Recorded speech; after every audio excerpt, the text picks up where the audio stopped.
seem brand new to me. But was that even for? Was you playing your games? Was you really bored? No. I really should've known. We were that away till we hit a red light.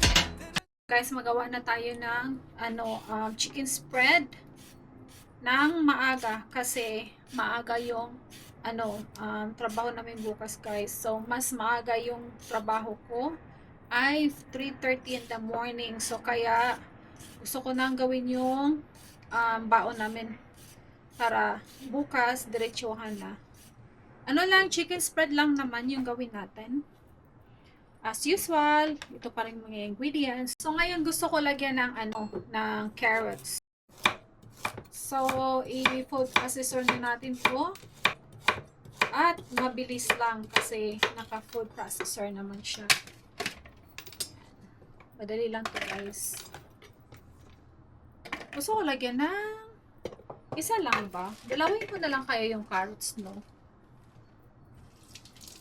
But iwan ko kung gusto ba nila ng carrots si Mr. tsaka yung anak ko isa.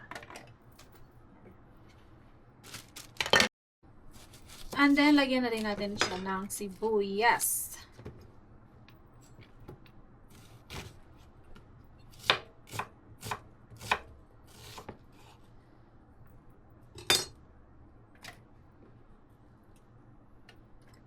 Chicken breast na nabili, yung sa rotisserie yung nabili natin nung pumunta tayo sa Costco.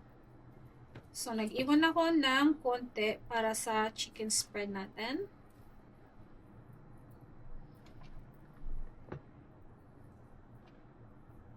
Bilis lang to, guys. As easy as 1, 2, 3.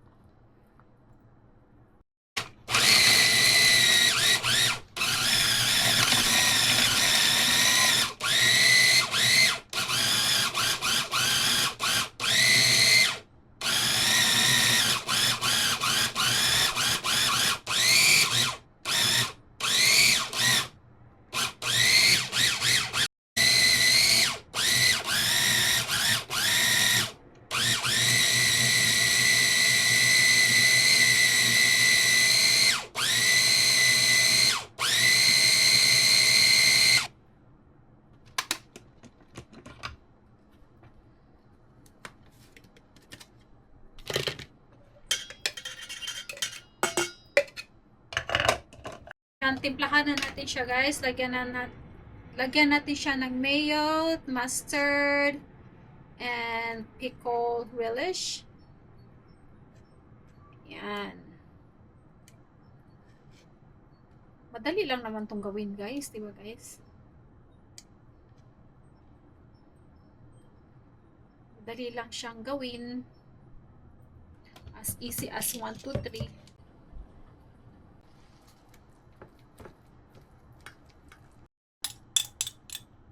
Yung pinaka-last, yung dill relish.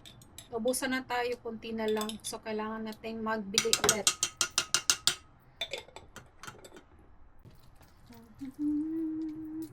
Yan, tapos na. Tikman natin.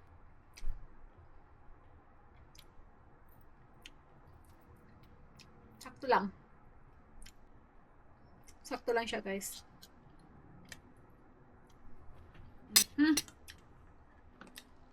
Sarap. Lagyan natin dito.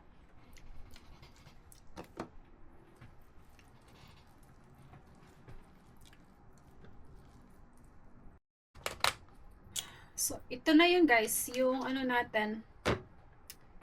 Yung chicken spread at saka magawa na tayo ng na, mister. Yung baon pala namin. Baon natin. Lagay na tayo. So, ito yung baon natin, guys. So, nakagawa na tayo ng baon pala. So, paras kami ng baon ni Mr. Meron tayong sandwich. Pero dalawang slice lang yon, yung sandwich bread. And then, meron din tayong probiotic. At saka dalawang cheese. Same thing din kay Mr. So, yun na yung baon natin for tomorrow, guys. Paano ba to? Ano kay Mr.? Ay, ganyan. Ito yung sa kanya. Meron din siyang cheese at saka probiotic. Gumawa pala ako ng binangkal, guys. And then, magdala tayo ng binangkal. Patikimin natin yung mga kasamahan natin sa work. Bigyan natin sila dun.